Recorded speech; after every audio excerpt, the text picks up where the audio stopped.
Hello बच्चों, आज हम लोग पढ़ेंगे रेशनल नंबर के प्रॉपर्टीज़ के बारे में। दो प्रॉपर्टीज़ बच्चों हम लोग आज पढ़ेंगे। पहला आपका हो जाएगा क्लोजर प्रॉपर्टी और दूसरा प्रॉपर्टी जिसके बारे में हम लोग पढ़ेंगे बच्चों वो क्या होगा आपका कम्यूटेटिव प्रॉपर्टीज़। ये दो प्रॉपर्टीज़ ऐसे हैं जिनके बिना आप क्वेश्चन नहीं लगा सकते। आपको क्वेश्चन अगर लगाना है तो इन प्रॉपर्टीज़ के बारे में आपको भरपूर नॉलेज होना ही चाहिए। समझ में आ गई बात? तो पहले प्रॉपर्टी जिसके बारे में हम लोग बात करेंगे वो है क्लोजर प्रॉपर्टीज़। क्लोजर प्रॉपर्टीज़ में 4 रूल्स होते हैं, उनके बारे में आपको समझना होगा। इससे पहले आपको ये पता होना चाहिए कि रेशनल नंबर होता क्या है। तो रेशनल नंबर क्या आपको पता है बच्चों? नहीं सर, हमें तो नहीं पता, हमें तो कुछ समझ में ही नहीं आता मैथ होता क्या है। तो मैं आपको बताता हूँ कि रेशनल नंबर क्या होता है।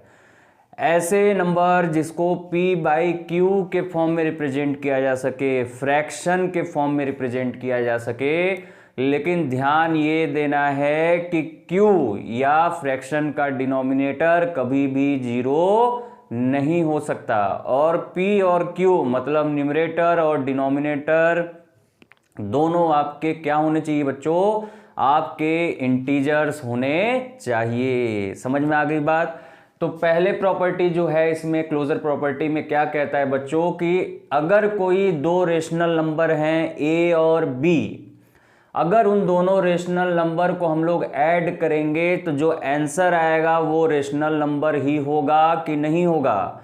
तो ध्यान रखिएगा, अगर हम दो रेशनल नंबर को ऐड करते हैं तो जो आंसर आता है वो भी क्या होता है बच्चों? आपका रेशनल नंबर ही होता है। एग्जाम्पल लीजिए, एग्जाम्पल 2 + 4 = क्या हो जाएगा बच्चों? तो 2 + 4 हो जाएगा आपका 6। क्या ये 2 रेशनल नंबर है? क्या ये 4 रेशनल नंबर है? पहले आपको यही पता होना चाहिए। तो क्या मैंने बोला था? जिसको p बाई क्यू के फॉर्म में रिप्रेजेंट किया जा सके और जहां पे q 0 के बराबर ना हो तो वो क्या कहलाते हैं? Rational number. क्या 2 आपका p बाई क्यू के फॉर्म में है? अरे सर, यहाँ पे तो सिर्फ 2 लिखा है, डिनोमिनेटर तो है ही नहीं। अरे मेरे बच्चों, जब भी कोई नंबर इस तरह लिखा रहे तो मतलब डिनोमिनेटर में हमेशा 1 प्रेजेंट रहता ही रहता है, भले आपको दिखे चाहे ना दिखे। जैसे मैं अगर यहाँ 4 लिख दूँ तो यहाँ कुछ नहीं लिखा है तो मतलब आगे पॉजिटिव लगा रहता है, प्लस साइन लगा रहता है। उसी तरह इसके डिनोमिनेटर में हमेशा 1 रहता ही रहता है। तो 2 क्या रेशनल नंबर है? हाँ गुरुजी, अब तो समझ में आ गया कि ये रेशनल नंबर है। p हो गया 2, q हो गया 1। p बाई क्यू के फॉर्म में रिप्रेजेंट है और q यहाँ पे 0 नहीं है, तो इसीलिए ये रेशनल नंबर हो गया। तो 2 और 4 को जोड़ेंगे क्या हो जाएगा बालकों? तो 6 हो जाएगा। क्या 6 भी रेशनल नंबर है कि नहीं है? तो सेम कंसेप्ट पे ये भी एक रेशनल नंबर ही है। दूसरा जो एग्जांपल है हमने p बाई क्यू के फॉर्म में ही ले लिया, 2/3 + 4/3। ये दोनों रेशनल नंबर हैं। जो आंसर आया 6/3, ये भी क्या है बच्चों? ये भी आपका रेशनल नंबर ही है। क्लियर है बात ये? तो मतलब दो रेशनल नंबर को जोड़ने पे जो आंसर आता है वो भी क्या होता है? आपका रेशनल नंबर ही होता है। तो प्लस के बाद क्या आता है? सब्ट्रैक्शन आता है। तो अगर हम दो रेशनल नंबर को सब्ट्रैक्ट करें तो क्या बच्चों रेशनल नंबर ही आएगा? हाँ गुरुजी, आएगा ही आएगा। जैसे हमने a को ले लिया बच्चों यहाँ पे 4 और b को ले लिया 2, ये दोनों रेशनल नंबर हैं कि नहीं है? इसी कंसेप्ट से ये भी रेशनल नंबर है। आंसर क्या आया हमारा? 4 में से 2 गया, 2 आया, 2 भी एक रेशनल नंबर ही है। अगला हमने इसको फ्रैक्शन के फॉर्म में लेके माइनस किया है, 2/4 - 1/4, तो आंसर क्या आ गया? 1/4। ये p बाई क्यू के फॉर्म में है, q 0 नहीं है, तो ये भी क्या है? रेशनल नंबर है। मतलब क्लोजर प्रॉपर्टी अप्लीकेबल होता है माइनस के लिए, कि मतलब दो रेशनल नंबर को आपस में सब्ट्रैक्ट करेंगे तो जो आंसर आएगा बालकों वो क्या होगा? आपका रेशनल नंबर ही होगा। क्लियर है? तीसरे की तरफ बढ़ते हैं कि अगर हम दो रेशनल नंबर को आपस में मल्टीप्लाई करें बालकों, तो क्या गुरु जो आंसर आने पे रेशनल नंबर ही होगा? हाँ, रेशनल नंबर ही होगा। समझ में आ रही है बात? तो 2 multiplied by 3 is equal to 6। 2 भी रेशनल नंबर, 3 भी रेशनल नंबर, 6 भी क्या है बालकों? रेशनल नंबर ही है।